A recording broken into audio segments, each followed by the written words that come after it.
참 예수님. 참 예수님. 예, 홍성민 토마스 아퀴나스 신부입니다. 오늘 세 번째 강의인데 오늘도 많이 와주셔서 진심으로 감사드립니다. 마찬가지로 시작기도 AA의 평온함을 구하는 기도로 시작하고자 합니다. 성부와 성자와 성령의 이름으로 아멘. 다 함께 하겠습니다.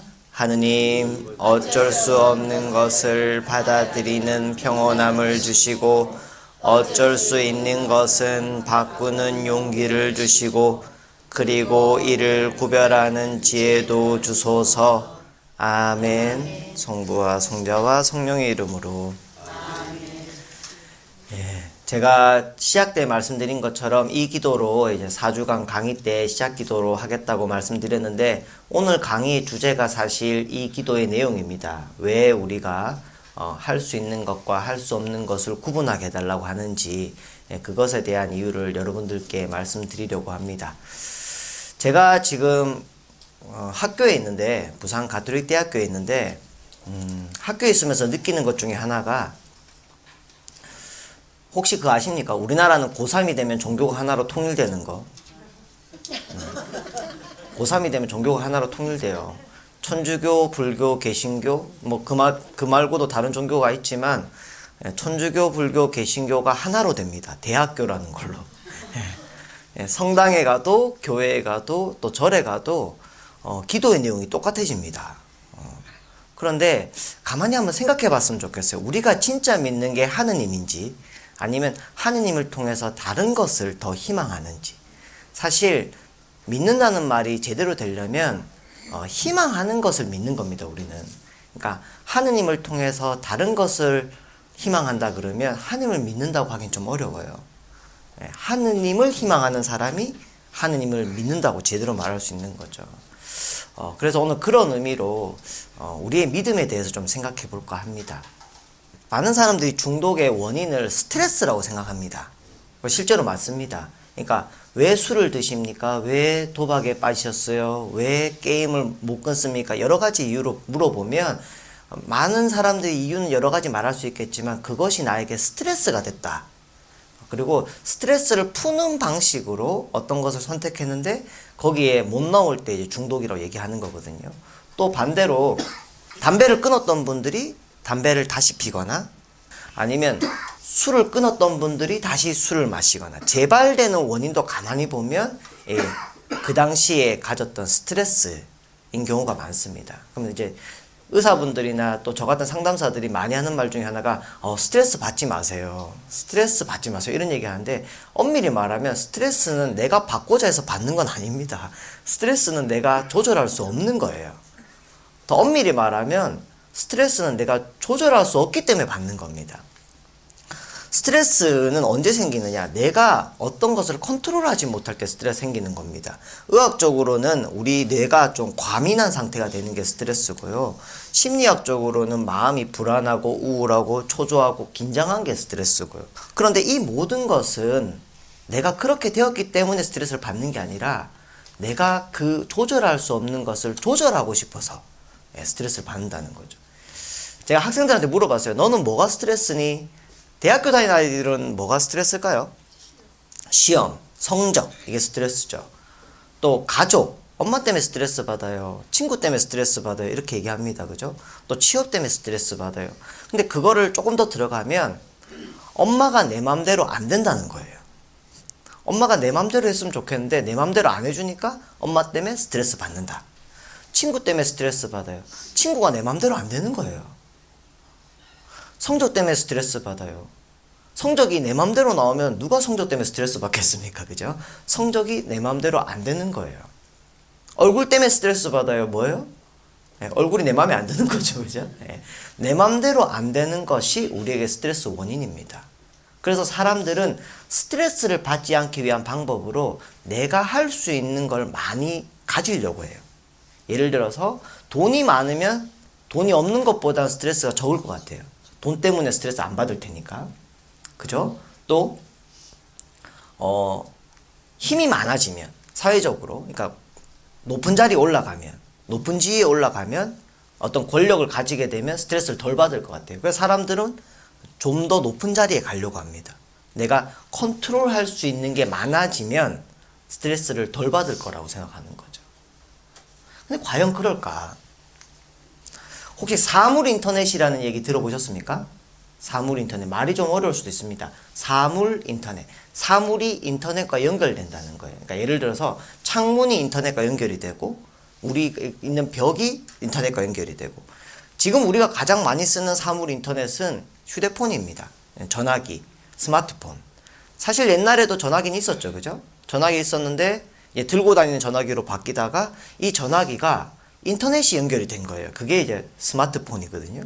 근데 사람들은 아무도 스마트폰이 인터넷 되는 전화기라고 생각하지 않습니다. 인터넷만 된 것뿐이지만 스마트폰으로 많은 것을 할 수 있어요. 단지 전화기에 인터넷만 연결됐을 뿐인데도 할 수 있는 것이 많이 바뀌어 버렸거든요. 예전에는 할 수 없던 많은 것들이 가능하게 되었습니다. 그런데 이제 전화기뿐만 아니라 우리가 쓰는 많은 것을 이제 인터넷과 연결을 해서 좀 더 많은 일을 할 수 있게 만들겠다는 게 사물 인터넷입니다. 예를 들어서 아침에 딱 일어나서 샤워실에, 화장실에 딱 들어가서 그 샤워실에 있는 거울 있죠? 거울이 인터넷과 연결이 되는 거예요. 그럼 거울에 내 손가락을 탁 대면 내 오늘 그 신체 정보가, 건강의 정보가 바로 거울을 통해서 병원과 연결이 되는 겁니다. 그래서 맥박수 이런 것들 다 체크하고 혹시 이상이 있으면 의사가 바로 화장실 거울을 통해서 나에게 오늘 어떻게 하라고 지시를 내려주는 거예요. 병원에 안 가도 되는 거죠. 그리고 이제 아침에 거실 창문을 탁 열면 거실 창에 내가 원래 원하고자 하는 정보들이 탁 뜨는 거예요. 예를 들어서 오늘 아침 날씨, 그 다음에 내가 관심 있는 뉴스들이 거실에 탁 뜨는 거예요. 그냥 거실 창문이 인터넷과 연결이 되는 건데 굉장히 삶이 바뀌는 거죠. 편해지는 거죠. 옛날에는 아프면 병원에 가려면 의사를 만나려면 병원까지 가야 하고 의사를 만나야 하고 또 시간을 미리 체크를 하고 가야 되잖아요. 그죠? 그런 불편함 없이 바로바로 할 수 있게 된 거죠. 그럼 인간의 삶이 훨씬 더 편해지는 거잖아요. 그죠? 스마트폰 중독이라는 얘기 들어보셨어요? 예. 지금 사실 엄마들이 제일 걱정하는 것 중에 하나가 스마트폰 중독입니다. 그런데 스마트폰 중독은 조금만 생각해 보면 말이 이상한 거예요. 스마트폰으로 중독이 되는 건 스마트폰에 중독이 된 게 아니라 스마트폰으로 뭔가 다른 일을 하는 거거든요. 그러니까 스마트폰인데 도박 중독일 수도 있고 스마트폰인데 일 중독일 수도 있고요. 스마트폰으로 계속 카톡이나 페이스북을 하면 관계 중독일 수도 있는 거고. 그죠? 그런데 스마트폰은 양상을 바꿔버렸어요. 자, 예를 들어서 예전에는 내가 쇼핑 중독이라 칩시다. 내가 쇼핑 중독이에요. 그럼 쇼핑을 너무 하고 싶겠죠. 그죠? 매일매일 하고 싶을 텐데 아무리 내가 쇼핑 중독이라도 한계가 있었어요. 예를 들어서 내가 밤에 자다가 물건이 사고 싶어. 바로 못 갑니다. 그죠? 어떻게 해야 돼요? 아침까지 기다려야 되죠. 그리고 백화점이든 상점이든 문이 열 때까지 기다려야 됩니다. 또 그 상점까지 내가 가야 돼요. 이런 것들이 한계거든요. 내게 주어진 한계. 그런데 이런 한계가 있다 보면 아무래도 사고자 하는 욕구가 줄어들 수도 있고 제어가 되는 거죠. 그죠? 그런데 스마트폰이 나오면서 어떻게 됐냐면 지금 여러분들 이 자리에 앉아 있으면서도 쇼핑할 수 있어요. 마음만 먹으면. 장소는 여기 있지만 시간은 여기 있지만 장소와 시간에 구애받지 않고 내가 하고자 하는 것, 컨트롤하고자 하는 것들을 할 수 있게 만들어준 것이 스마트폰이라는 거예요. 그러면 삶은 편해지지만 반대로 생각했을 때 만약에 쇼핑 중독에 문제가 있는 사람한테는 어떻게 되겠습니까? 더 심해지겠죠. 그죠? 더 심해지는 거예요. 아이들이 아무리 게임 중독이라 하더라도 스마트폰이 없을 때는 이런 데 앉아 있으면 할 수가 없는 거예요. 그죠? 게임을 할 수가 없어요. 어쨌거나 이 시간 동안은 내가 제약이라는 것에 걸립니다. 근데 이 제약이 없어졌어요. 스마트폰은 우리가 갖고 있는 많은 삶의 제약을 없애준 거예요. 즉시 내가 원하는 것을 언제 어디서든 할 수 있게 만들어준 것이 스마트폰이라는 거예요. 그러면 인간의 삶은 더 편해졌는가? 더 편해졌는가? 대구에도 지금 지하철 있죠, 그죠? 옛날에 지하철 타시면 많은 사람들이 뭐 했냐면 많은 사람들이 잤어요, 그냥. 지하철 안에서. 자거나 묵주기도 하시는 분들 많았어요. 근데 요즘에는 그런 분들 참 찾기가 어려워요. 대부분 다 깨어 있어요. 근데 뭔가를 보고 있어요. 스마트폰을 보고 있죠.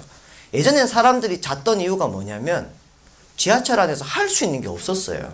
갇힌 거죠. 어쨌거나 내가 원하는 역까지 가기 전까지는 할 수 있는 게 없었다는 거예요. 그런데 이제는 언제 어디서든 할 수 있는 게 있죠. 그죠? 있으면서 내가 하고자 하는 걸 해요. 대신에 어떻게 됐습니까? 피곤해진 거예요. 못 쉬는 거죠. 잠시라도 내가 아무것도 할 수 없을 때 잘 수 있었는데 이제는 자지 않고 할 수 있는 것이 생기면서 근데 그것을 내가 조절하지 못하면 어떻게 되느냐? 계속 피곤해진다는 거예요. 저희 학교 학생들 보면 대부분 잠이 모자라요. 대부분 잠이 모자라요. 근데 우리가 살다 보면 잠을 못 자는 날이 있죠. 내가 해야 되는 일이 있어서 오늘 밤을 새서라도 어떤 일을 해야 된다 하면 그것 때문에 밤을 샐 수도 있죠. 그런데 내가 해야 되는 일을 하는 게 아니라 그냥 할 수 있기 때문에 계속 하는 것. 이게 요즘 시대거든요. 요즘 어쩌면 유치원 아이들도 피곤한 것 같아요. 사람이 계속 뭔가 해야 되는 것들이 계속 있는 거죠. 스마트폰 중독, 인터넷 중독, 컴퓨터 중독. 요즘 이게 트렌드입니다. 예전에는 없던 중독들이죠. 예전에는 있었던 것이 알코올 중독, 약물 중독 이런 거였다면 지금은 이게 중독이죠. 그런데 이거의 특징이 있습니다. 스피드. 제가 지난번에 말씀드린 것처럼 중독은요. 빨리 결과가 나오지 않는 것은 절대 중독되지 않습니다. 예를 들어서 여러분들 어제 술을 먹었는데 오늘 취하면 술 취하는데 하루가 걸리면 아무도 술 안 먹어요. 재미가 없어요. 도박도 탁 땡겼는데 결과를 내년에 알려주면 아무도 안 합니다. 결과가 빨리빨리 나오는 것에만 중독이 됩니다. 그래서 요즘에 우리가 이렇게 여러분들 TV 광고나 이런 것들 볼 때 가장 우리한테 요즘 현혹되기 쉬운 단어들이 뭐냐면 단기, 속성, 빨리 뭔가 내가 원하는 걸 얻게 해주겠다라는 게 요즘 트렌드거든요. 그러니까 뭔가를 공부를 하는데 오래 걸립니다. 쉽진 않아요 라고 하면 아무도 등록을 안 합니다. 이건 쉽습니다. 그리고 빨리 됩니다 하는 것만 사람들이 관심을 가져요. 단기, 속성. 근데 이것이 굉장히 중독성을 가진다는 거예요.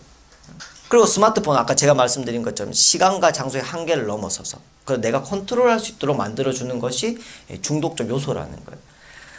많은 분들이 중독 환자들이 완벽주의와는 굉장히 거리감이 멀다고 생각해요. 완벽주의적 경향들하고. 그러니까 뭔가 하고자 하는 것보다 하기 싫어하고 무기력하고 이렇게 뭔가 힘이 없어 보이는 것, 하기 싫어하는 것, 계획이 없는 사람들을 중독 환자들의 특징으로 생각하는데 오히려 반대인 경우가 많습니다. 중독 환자분들 원래 특징은 굉장히 완벽주의적 경향이 많고 본인의 계획대로 안 되면 못 견디는 경향들이 많아요. 그리고 뭔가 틀어지면 그냥 다 끝났다고 생각하는 거죠. 그래서 오히려 컨트롤하려는 힘이 굉장히 강합니다. 그래서 저는 제가 생각할 때 중독을 다른 한편에서 생각해 보면 교만이라고 생각이 들어요. 교만. 내가 모든 것의 중심이 되고자 하는 것. 내가 원하는 대로 삶을 이끌어 가고자 하는 것. 그게 안 되면 안 된다고 생각하는 것. 그 반대로 생각하면 그래도 괜찮다는 것. 내가 원하는 대로 되지 않아도 괜찮다는 것. 이걸 받아들일 수 있어야 되거든요.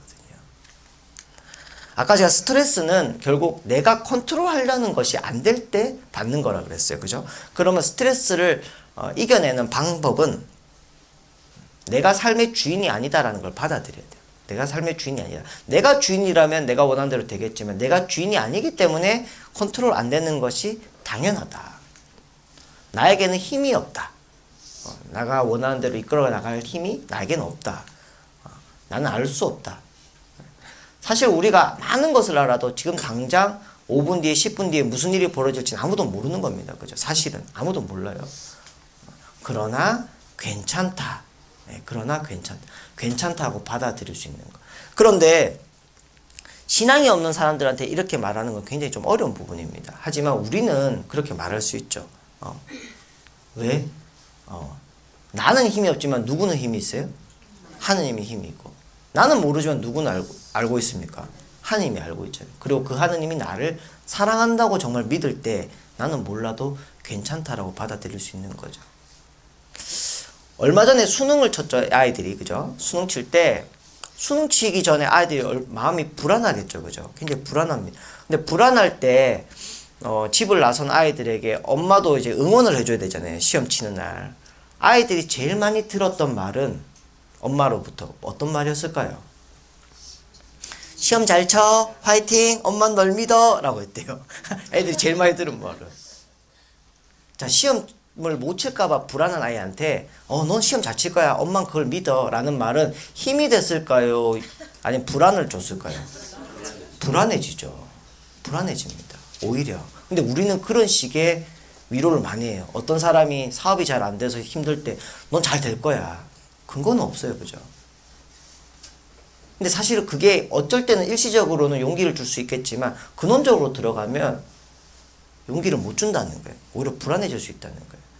아이들이 시험 치러 가기 전에 엄마한테 들었던 말 중에 가장 위로가 됐던 말, 실제로 힘이 됐던 말은 뭐였냐면 시험 못 쳐도 괜찮아. 근데 이게 뉘앙스가 중요해요. 어떤 말이든 뉘앙스가 중요해요. 시험 못 쳐도 괜찮아. 엄마는 네가 시험 잘 치든 못 치든 관심 없어가 아니잖아요. 그죠? 예. 무슨 말이냐면 엄마는 네가 시험을 잘 쳐도 혹은 못 쳐도 인생을 잘 살아갈 수 있을 거라고 믿어. 이 시험에게 네 인생이 달린 게 아니야. 잘 쳐도 너는 너의 인생을 살 수 있고 못 쳐도 넌 너의 인생을 살 수 있어. 엄마는 그걸 믿어. 그러니까 그냥 최선을 다해서 치고 와. 이렇게 해줄 때 그게 아이에게 위로가 되고 힘이 되는 거죠. 그런데 엄마는 사실은 엄마도 역시 엄마의 인생을 컨트롤할 힘이 없고 엄마의 인생을 알 수 없어요. 그죠? 하지만 우리가 믿는 대상은 엄마가 아니잖아요. 누굽니까? 하느님이잖아요. 근데 그분이 우리한테 늘 말한다는 거예요. 괜찮다고. 괜찮다고. 성경에 가장 많이 나온 말 중에 하나가 두려워하지 말라라는 거예요. 두려워하지 말라. 항상 어떤 위기가 닥쳤거나 힘이 들 때 예수님은 두려워하지 마라 라고 했어요. 근데 두려워하지 마라 뒤에 네가 원하는 대로 될 거다라고 하지 않으셨어요. 네가 원하는 대로 되지 않아도 괜찮기 때문에 두려워하지 마라 라는 거예요. 사실 우리는 많은 것을 바라고 많은 것을 원합니다. 근데 조금만 지나보면 내가 그걸 왜 원했나 싶을 때도 있고 어떨 때는 내가 원했던 것이 실제로 내가 안 원한다는 걸 알게 될 때가 있어요. 사실 우리는 잘 모르면서 자꾸 바라는 거예요. 이게 좋은 거라고. 왜? 하느님께 신뢰를 두지 못하니까. 제가 어릴 때 기도할 때 그랬어요. 하느님, 모든 것을 당신의 뜻대로 이루소서. 그러고 나면 마음이 좀 불안해져요. 그럼 요거는 그래도 요렇게 해주시고 요거는 요렇게 해주시고 요까지는 이렇게 해주시고 나머지는 알아서 하소서. 기도가 자꾸 바뀌더라고요. 제가 예전에 어떤 신부님한테 물어봤어요. 신부님, 기도가 이루어진 걸 어떻게 알 수 있습니까? 내가 기도했는데 기도가 이루어진 걸 어떻게 알 수 있습니까? 아까 제가 말씀드린 것처럼 빨리 이루어지는 것만 중독이 된댔잖아요. 근데 기도는 여러분들 해보셔서 알겠지만 응답이 참 느리죠. 그죠? 왔는지 안 왔는지 잘 모르겠고 하나님이 우리가 중독될까봐, 그죠? 당신한테 중독될까봐 답을 웬만큼은 잘 안 주세요. 그래도 알고 싶잖아요. 내가 답을 받았는지 안 받았는지, 기도 효과가 이루어졌는지 안 이루어졌는지 알고 싶은데 언제 알 수 있느냐? 그 신부님의 말씀이 그때는 잘 못 알아들었는데 지금은 정말 맞다는 생각이 들어요. 내가 변했을 때, 기도한 내가 변했을 때 기도는 이루어집니다. 이루어진 거죠. 그러니까 내가 뭔가를 바란다고 막 했을 때 그게 진짜 좋은지는 안 좋은지는 알 수 없다는 거예요. 저희 아버지 대구 분인데요. 저희 아버지가 참 재밌어요. 근데 어릴 때 제가 이렇게 찍은 사진 중에 이렇게 돌을 딱 들고 이렇게 누군가를 노려보고 있는 사진이 있어요. 그 사진 뒤에 보면 새우깡을 사달랬는데 안 사주니 돌을 던진 우리 아들이라고 적혀있어요. 그러니까 아버지한테 제가 새우깡 사달라고 막 그랬는데 아버지가 안 사주니까 안 사주면 돌 던질 거라고 이렇게 막 노리면서 이렇게 하는. 근데 아버지가 그 사진 찍어놨어요. 나중에 제가 장가를 가면 며느리한테 보여주려고 남겨놓으신 거래요. 아쉽게도 보여줄 사람이 없지만. 그런데 아버지가 저한테 새우깡을 안 사준 이유는 저를 안 사랑해서가 아니죠. 사실은 제가 지금도 키가 작지만 어릴 때 너무 밥을 안 먹은 거예요. 밥 먹기 싫어 편식도 심하고. 근데 과자까지 먹으면 더 밥을 안 먹으니까 이제 밥 먹고 이제 먹으라고 안 사주신 거죠. 그런데 어린 저는 그걸 이해할 수가 없는 거죠. 그러니까 내가 사달랬는데 안 사주니까 화가 나서 돌을 들고 있는 거예요.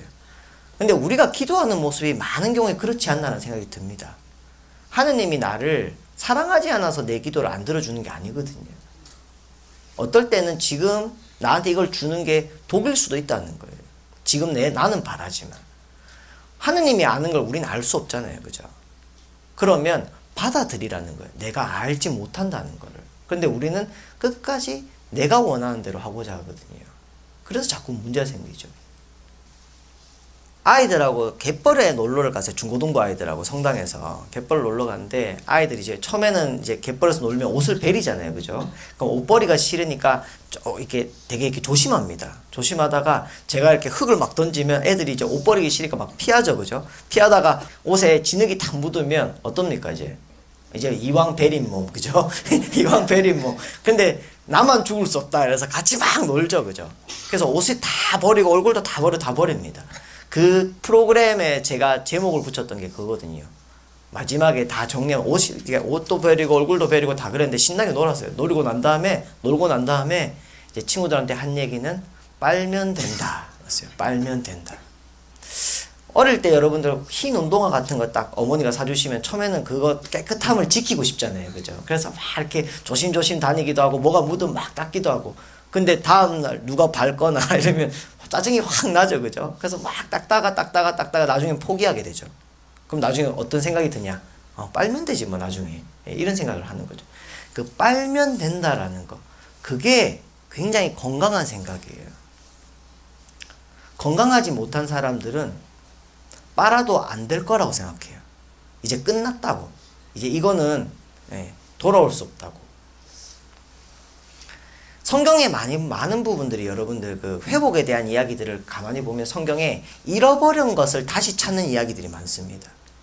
동전을 은전을 잃어버렸다가 다시 찾는 이야기. 아들 잃어버렸다가 다시 찾는 이야기. 다시 찾는 이야기들이 많아요. 잃어버린 양을 다시 찾는 이야기. 근데 우리는 뭘 원하냐면 잃어버리지 않기를 바래요. 처음부터 잃어버리는 일이 없기를 바래요. 근데 그런 삶은 없다는 거예요. 조금 다시 말하면 잃어버려도 괜찮은 거예요. 다시 찾아오면 되니까. 문제는 다시 찾아오기를 내가 바라느냐 안 바라느냐 이게 문제인 거지 잃어버린 게 문제가 아니라는 거예요. 그런데 많은 사람들은 살다 보면 자꾸 잃어버리는 것들이 있거든요. 근데 거기에 대해서 삶이 잘못됐다고 포기해버린다는 거예요. 너무 큰 상실감이에요. 제가 지난번에도 말씀드렸지만 대한민국의 옳고 좋은 말은 다 화장실에 붙어 있어요. 화장실에 스티커로. 제가 봤던 말 중에 물에 빠져 죽은 사람은 없다라고 되어 있어요. 물에 빠져 죽은 사람은 없다. 물에 빠져 죽은 사람이 얼마나 많습니까? 그죠? 근데 물에 빠져 죽은 사람은 없다 되어 있더라고요. 근데 그 밑에 말이 진짜예요. 물에 빠져서 못 나오니까 죽은 거다. 물에 빠져서 죽은 게 아니고 물에 빠져서 못 나오니까 죽은 거다. 지금 제가 보면 대충 여러분들 이제 연배를 살펴보면 제가 제일 여기서 거의 어린 축입니다. 그죠? 지금 여기 계신 분들 중에 나는 내 모든 것이 인생 내 계획대로 됐다는 분은 아무도 없을 거예요. 오히려 인생에서 이건 정말 후회된다. 이건 정말 나한테 상처가 된다. 이건 난 정말 마음만 먹어 내가 진짜 할 수만 있다면 바꾸고 싶다. 없애고 싶다라는 게 삶에 없는 분들이 없을 거예요. 다 있죠. 그죠? 근데 다 있다라는 말은 뭐냐면 우리가 원래 삶이 그렇다는 거예요. 아까 제가 했던 얘기로 돌아가면 물에 안 빠지는 사람은 없다는 거예요. 삶을 살면서 누구나 한두 번은 물에 빠집니다. 작은 물일 수도 있고 큰 물일 수도 있고. 근데 그 물에 빠졌다고 해서 인생이 끝난 건 아니라는 거예요. 내가 가지고 있던 힘일 수도 있고 아니면 내가 힘이 없어서 다른 사람들이 나를 도와줬을 수도 있고 정말 하느님의 은총으로 나왔을 수도 있고 여러 가지 힘에 의해서 우리는 물에 빠졌다가 다시 나오고 물에 빠졌다가 다시 나온다는 거예요. 그럼 진짜 중요한 것은 물에 빠지지 않기를 늘 바랄 게 아니라 물에 빠져도 괜찮다. 다시 나오기를 희망하는 거. 나올 수 있다고 믿어주는 거. 이게 더 중요한 믿음이라는 거예요. 근데 우리가 하나님께 기도하는 많은 모습을 보면 물에 안 빠지기를 자꾸 바래요. 빠지지 않기를 자꾸 바란다는 거예요. 빠져도 괜찮다. 빠져도 괜찮다. 하느님께서 나를 구해 주실 거라는 믿음. 제가 굉장히 좋아하는 성경 구절 중에 그 예수님이 그 제자들과 같이 이제 풍랑을 만나는 장면이 있습니다. 근데 예수님이 배에서 놀랍게도 주무시고 계세요. 주무시고 계세요. 잠자는 하느님이죠. 주무시고 계세요. 제자들이 그런데 처음부터 깨우질 않아요. 자세히 보시면 자기들이 할 수 있는 모든 것을 다 합니다. 왜냐하면 그분들은 원래 어부였잖아요. 그죠? 예. 배를 타고 가는 데는 다른 사람보다 누구보다 자기들이 노하우를 많이 가지고 있는 사람들이에요. 근데 모든 것을 해봤지만 소용이 없는 거죠. 풍랑을 만났을 때 아무것도 할 수가 없는 거예요. 그제서 비로소 어떻게 합니까? 예수님께 살려주십시오라고 해요. 살려주십시오. 저희가 죽게 되었습니다. 근데 예수님께서 두려워하지 마라 라고 하시죠. 그죠? 우리가 내가 할 수 있는 것을 할 때는 하느님을 찾지 않아요. 사실은 내가 할 수 있을 때는 하느님을 찾지 않아요. 간절함이 없죠. 그죠? 그런데 내가 할 수 없을 때 하느님께 살려주십시오 라고 하죠. 하느님을 진심으로 만나는, 진정으로 만날 수 있는 순간입니다. 여러분들 그 예루살렘에 그 성지순례에 가보신 분들은 아시겠지만 베들레헴 성당이 있습니다. 베들레헴. 그러니까 그 예수님이 태어났다고 여겨지는 마국간 자리에 성전이 하나 세워져 있어요. 근데 그럼 전 세계에서 사람들이 거기에 성지순례를 올 거 아니에요. 그죠? 근데 그 성당에 가보면 되게 재밌는 게 문이 되게 특이합니다. 보통 큰 성당의 문은 크게 만들어야 되죠. 사람들이 많이 오니까. 그죠? 근데 그 성당의 문은 아주 작아요. 사람이 그냥 똑바로 서서는 못 들어가게 되어 있습니다.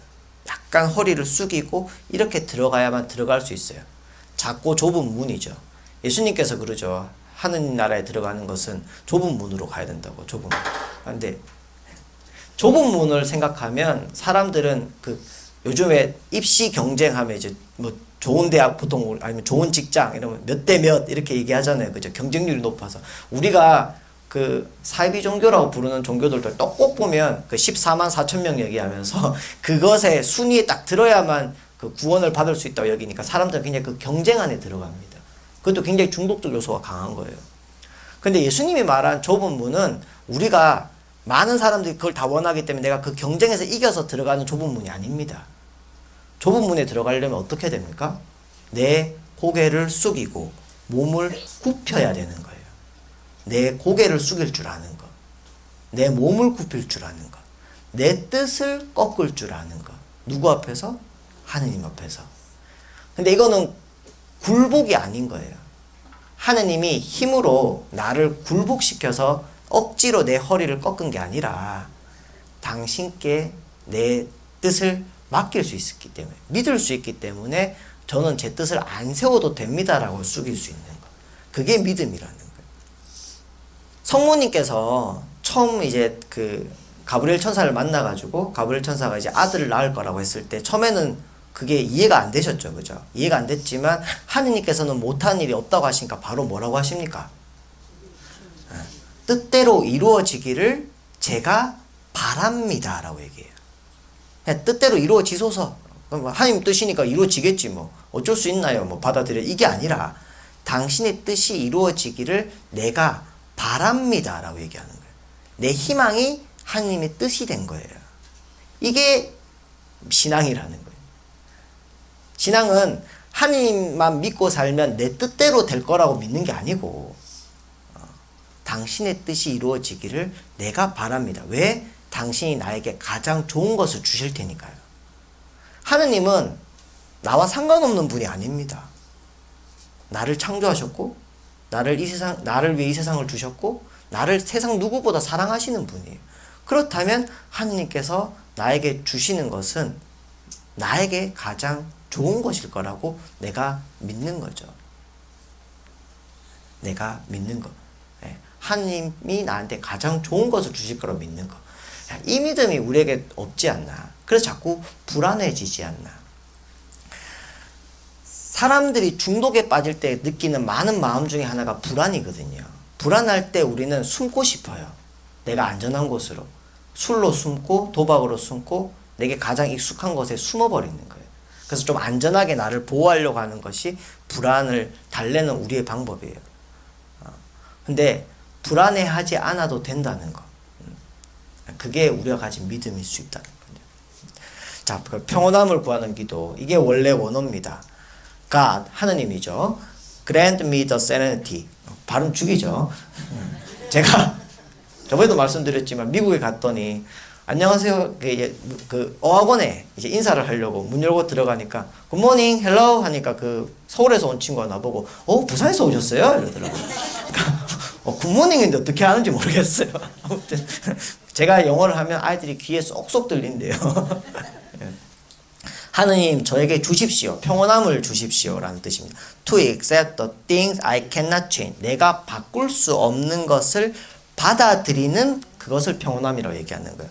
Courage to change the thing I can. 그러니까 내가 할 수 있는 것은 또 바꾸는 용기, courage를 주십시오. 그리고 wisdom to know the difference. 이 두 가지가 다르다는 것을 아는 그것을 wisdom, 지혜라고 얘기하는 거죠. 제가 이렇게 번역을 했습니다. 많은 경우에 우리는 내가 할 수 없는 것에 걱정하고 할 수 없는 내용에 걱정하고 이미 지나간 것에 미련을 두고 있어요. 어쩔 수 없는 거예요. 근데 그 어쩔 수 없다는 걸 못 받아들이고 있는 거예요. 그걸 받아들일 때 생기는 것이 평온함, 평화라는 겁니다. 그리고 대신에 내가 지금 마음 바꾸고 생각 바꾸면 할 수 있는 것, 이거를 빨리 알고 그것을 당장 하는 것, 그것을 용기라고 한다는 거예요. 그리고 이 바꿀 수 있는 것과 바꿀 수 없는 구분하는 것, 이걸 지혜라고 얘기한다는 것. 결국 우리의 신앙이 이것을 통해서 이렇게 삶의 지혜로 연결되고 용기로 연결되고 평화로 연결되었으면 좋겠어요. 그런데 중독에서 말하는 평화는 이것과는 다르거든요. 내가 원하는 대로, 내가 바라는 대로 되고 바라지 않는 것. 그러니까 예를 들어서 화가 났어요. 화가 나는 건 어쩔 수 없는 거예요. 내가 화내야지 해서 화내는 사람은 없거든요. 근데 나는 이 화가 싫은 거예요. 그래서 내가 아는 방식으로 바꿔버리는 거죠. 술로 바꿔버리는 거예요. 도박으로 바꿔버리는, 이 기분을 빨리 바꿔버리는 거예요. 내가 컨트롤하고 싶은 거예요. 지금 느끼는 이 마음을, 이 기분을, 이 상황을 내가 아는 선 안에서. 그러다 보니까 나중에는 어떻게 됩니까? 그것 때문에 내가 컨트롤이 이제 안 되는 거. 굉장히 중독의 아이러니죠. 컨트롤하고 싶은 마음 때문에 시작했는데 그것 때문에 컨트롤이 안 되는 거. 이게 중독이 주는 모순입니다. 헤로인이라는 마약이 있어요. 헤로인 들어보셨어요? 예, 우리나라에서는 지금 그 약물 문제 가장 심각한 건 필로폰이에요. 필로폰도 사실 그런 내용이지만 필로폰과 헤로인은 완전히 반대작용을 합니다. 필로폰은 그 중추신경 흥분제라 그래서 각성제 효과가 있어요. 필로폰을 하면 뭐 이틀, 3일 동안 잠도 안 자고요. 내가 할 수 있는 걸 할 수 있어요. 헤로인은 반대작용을 합니다. 잠들게 하는 거예요. 마치 아무것도 못 느끼게 하는 거예요. 여러분 고통스럽고 마음이 혼란스러울 때 사람들이 바라는 건 나 이거 좀 벗어나고 싶다는 거거든요. 근데 헤로인은 강력한 마취제, 강력한 진통제예요. 그러니까 아무것도 안 느껴지는 거예요. 감각을 차단해 버리죠. 근데 헤로인이라는 그 약물의 뜻은 히어로, 영웅이란 뜻이거든요. 영웅. 여러분들 그 영화나 이런 데 보면 영웅들이 나오잖아요. 영웅은 뭐 합니까? 그러니까 살려주세요, 도와주세요 하면 도와주는 사람이잖아요. 그러니까 이 약을 만들 때 사람들은 이 약이 우리를 도와주는 영웅이다. 구원해주는 구원자다 해서 헤로인이라고 얘기한 거예요. 왜? 사람이 너무 고통스럽고 힘들 때 이 약을 먹으면 감각이 차단되면서 아무것도 안 느끼게 되는 거죠. 우리가 하나님한테 바라는 게 사실 이런 거일 수도 있어요. 진통제 같은 효과.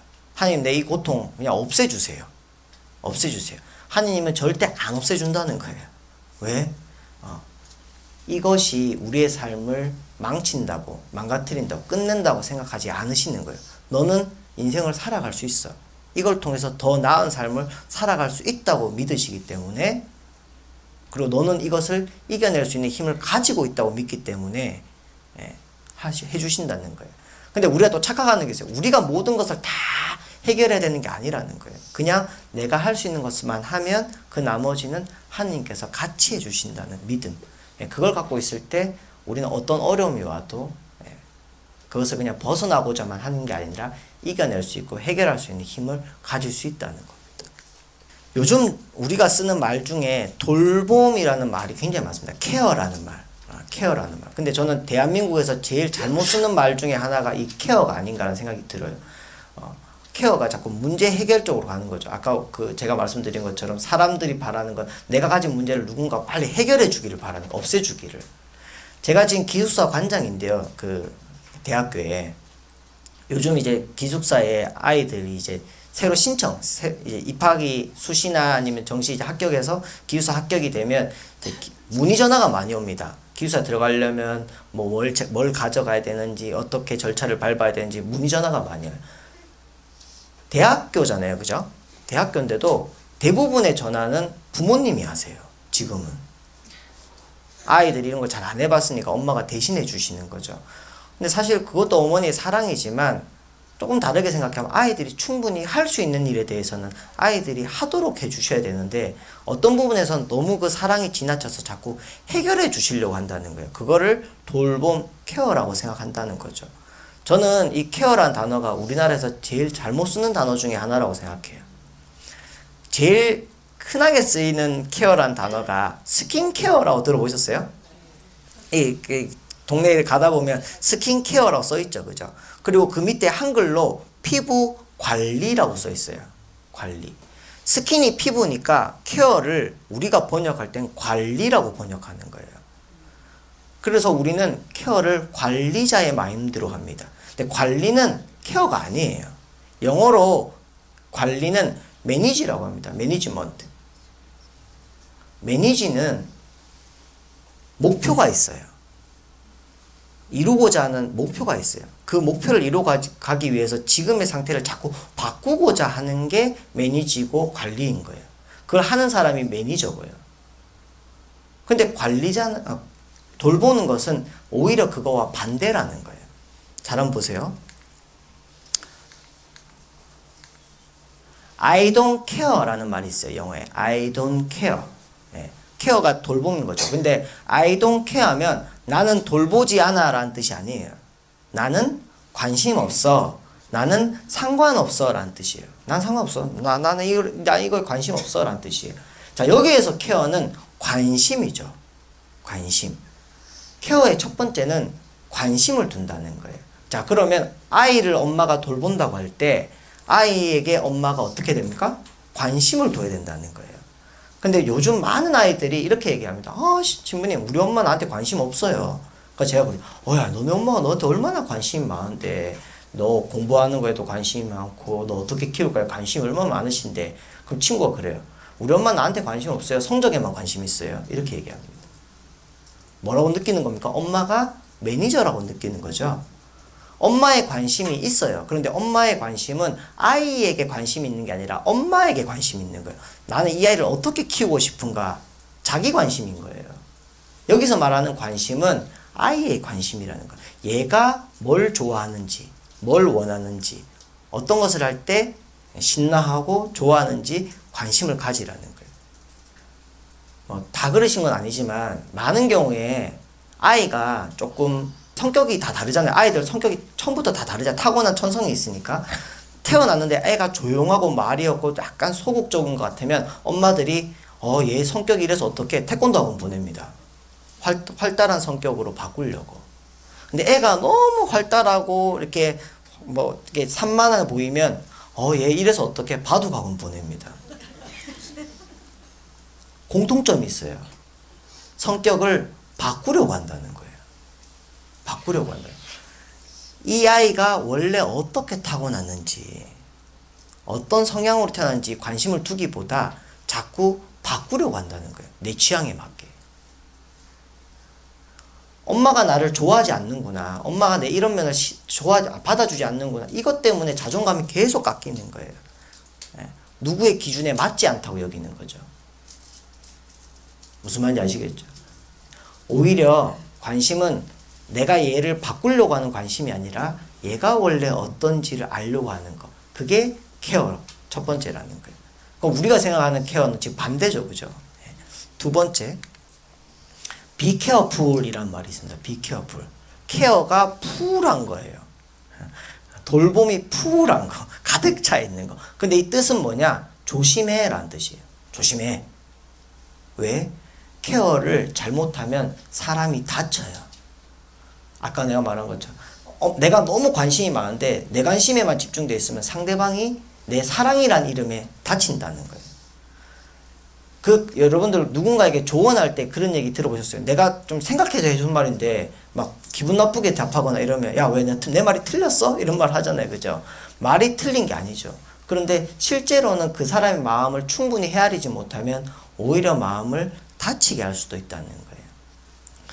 제가 예전에 고등학교 2학년 때 이제 저희 여름에 성당에서 중고등학생들 여름에 왜 캠프 가잖아요. 그죠? 캠프를 가는데 보좌 신부님이 올해는 놀러 가지 말고 이제 거기 꽃동네에 가서 봉사활동 하라 그러셔가지고 애들이 입이 이만큼 나왔어요. 그래갖고 이제 입 나온 채로 이제 봉사활동을 갔었어요. 그러니까 3박 4일 봉사활동 마치고 이렇게 한 자리에 다 모여가지고 이야기를 나눴어요. 봉사활동 하면서 느낀 것에 대해서 이렇게 말해달라고.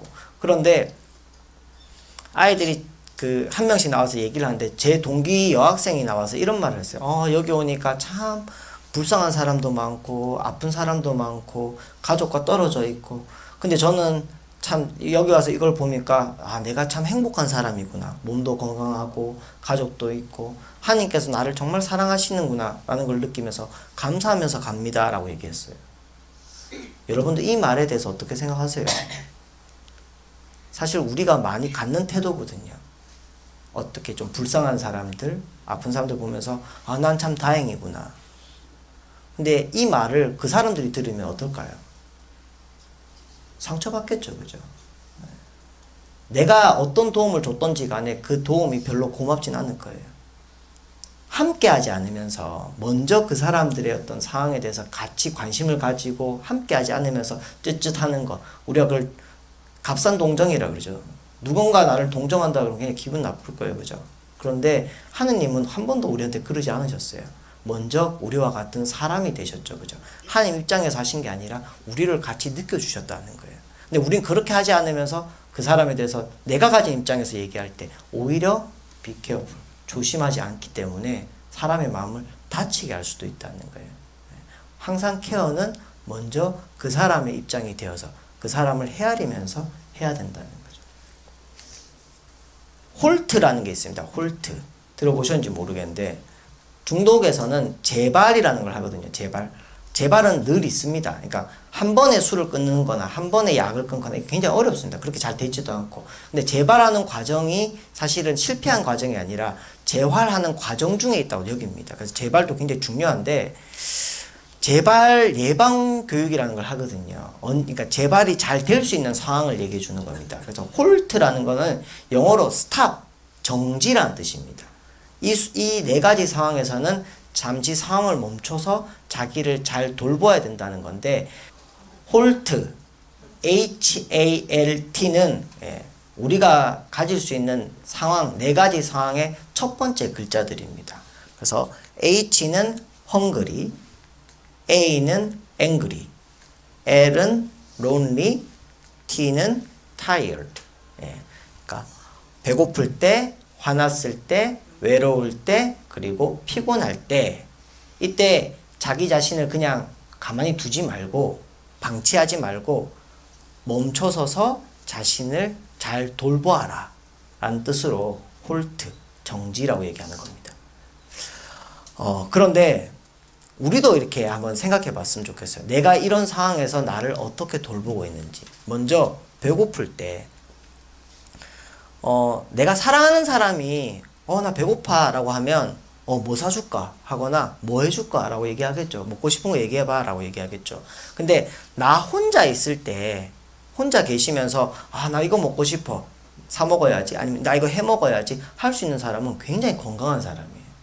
실제로 잘 그렇지 못해요. 혼자 있으면 끼니를 그냥 대충 때우거나 아니면 안 먹는 분들도 굉장히 많아요. 자기의 배고픔에 대해서 우리가 무관심, 케어하지 않는다는 거예요. 관심을 두지 않는다는 거예요. 근데 여러분들 그런 분도 혹시 보신 적 있는지 모르는데 배고프면 화내는 사람이 있어요. 예, 배고프면 짜증을 막 내고. 배고프면서 행복한 사람 아무도 없습니다. 배고픔은 굉장히 우리한테 가장 원초적이고 가장 그 돌봄이 필요한 상황이에요. 내가 끼니 세 끼를 그냥 배 터지게 먹는 게 아니라 먹고 싶은 걸 생각해서 잘 챙겨주면 그 사람은 행복해질 확률이 높습니다. 그래서 자기가 뭔가를 원하는 것을 잘 헤아릴 줄 아는 거. 우리가 그런 얘기 많이 하죠. 내가 나를 사랑해야 된다고. 그죠? 나 자신을 사랑해야 된다고. 근데 내가 중에 좋아하는 사람이 배고프다 그러면 그렇게 잘 챙겨줄 줄 알면서 내가 배고플 때는 대충 먹거나 끼니를 그냥 때우지 않는다고 한다면 자기를 사랑한다고 말하기 어렵겠죠. 그죠? 그래서 내 배고픔을 잘 챙길 줄 아는 거. 그것도 굉장히 중요합니다. 두 번째, 앵그리. 화났을 때. 나 배고파 라는 말은 쉽게 합니다. 근데 나 화났어 라는 말은 잘 안 해요. 오히려 또 이러죠. 옆에서 막 봤을 때 얼굴이 불그락불그락 하고 막 이제 코가 막 벌렁벌렁 거리는데 너 화났지? 아마 나 화 안 났는데 화난 거 같아. 화 안 났다니까 이러죠. 그죠? 화는 우리가 인정하기도 어렵고 조금 더 나아가면 알아채기도 어려워요. 내가 화났는지 잘 모르는 경우도 많습니다. 근데 고해성사 주다 보면 화를 냈습니다라고 고백하시는 분도 의외로 많아요. 그래서 제가 화내는 게 죄입니까? 화내는 건 안 좋으니까 죄죠 라고 얘기하시는 분들 많아요. 화는 그 자체는 죄가 아닙니다. 아까 말한 것처럼 모든 감정은 내가 컨트롤할 수 없는 거예요. 사실은 화가 나는 것은 어쩔 수 없는 거예요. 화를 내는 방식은 내가 컨트롤할 수 있어도 화가 나는 그 자체는 죄도 아니고 그냥 내가 느끼는 거예요. 제가 이렇게 지나가면서 아무 이유 없이 누군가의 머리를 탁 쳤다고 생각해 보세요. 이 사람은 어떻게 느끼겠어요? 화가 나겠죠. 그죠? 근데 이 사람이 화가 안 나면 제가 또 때릴 수도 있겠죠.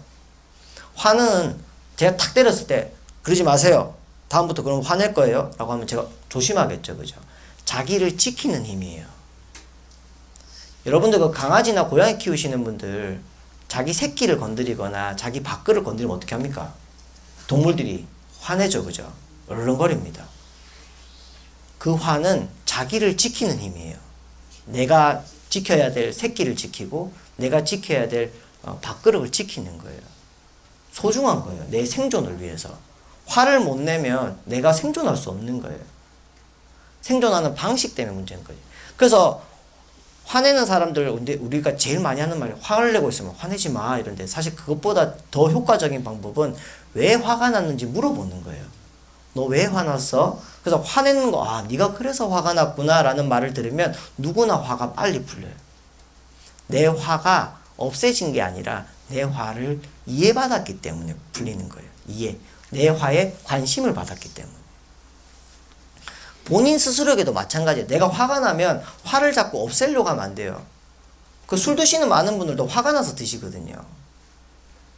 없애버리는 거예요. 화가 왜 났는지보다 화를 없애버리는 거예요. 중요한 거는 없애는 게 중요한 게 아니라 이해받아야 된다는 거예요. 네가 그래서 화가 났구나 라는 말을 들을 수 있도록 내가 해야 된다는 거예요. 적극적으로 설명하려고 하고 내가 설명하기 전에 알아채야 되죠. 그죠? 내가 왜 화가 났는지를 본인이 잘 이해를 하고 그리고 또 설명할 수 있어야 화를 빨리 이해받고 풀린다는 거예요. 두 번째. 자, 세 번째. 나 화났어 라는 말은 그래도 상대적으로 하기 쉬워요. 그런데 나 외로워 라는 말은 더 하기 어려워요. 특히 남자분들보다 여자분들보다 남자분들이 자기가 외롭다는 사실을 알아채리기가 더 힘든 것 같아요. 근데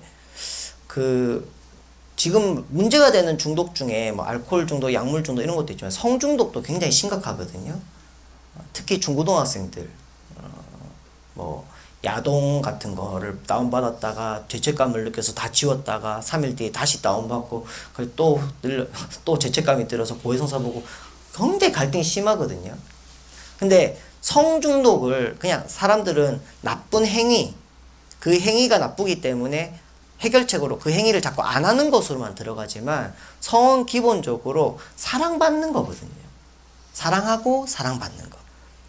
내가 사랑받고 있다고 느낄 때 가장 좋은 해결책이 생기는 거예요. 그런데 그건 둘째치고 자꾸 그 행위만 문제 삼으니까 더 외로워지는 거거든요. 악순환이 되는 거죠. 외로울 때 가장 많은 문제점이 생긴다는 거예요. 그래서 외로운 사람들에게 가장 필요한 거는 사랑받는 거거든요. 그래서 나를 사랑해 줄 수 있는 사람을 기다리는 게 아니라 적극적으로 찾아가야 되는 거예요. 만들어야 되고, 친구도 만들고, 사랑하는 가족들도 만나고, 계속해서 나를 사랑한다는 것. 그리고 또 하나, 내가 사랑하는 것을 또 해야 된다는 거예요. 대한민국에서 가장 사랑받는 존재가 누구인가를 생각해 보면, 강아지인 것 같아요. 어떤 어르신이 저한테 그런 얘기 하던데, 이사 가는 날 혹시 나 버리고 갈까봐 강아지를 꼭 껴안고 있었다 그러더라고요. 강아지는 다 가족들이 누구나 제일 사랑하니까. 근데 강아지가 집에서 하는 일이 없죠, 그죠? 걔가 밥을 합니까? 청소를 합니까? 뭘 합니까? 그죠?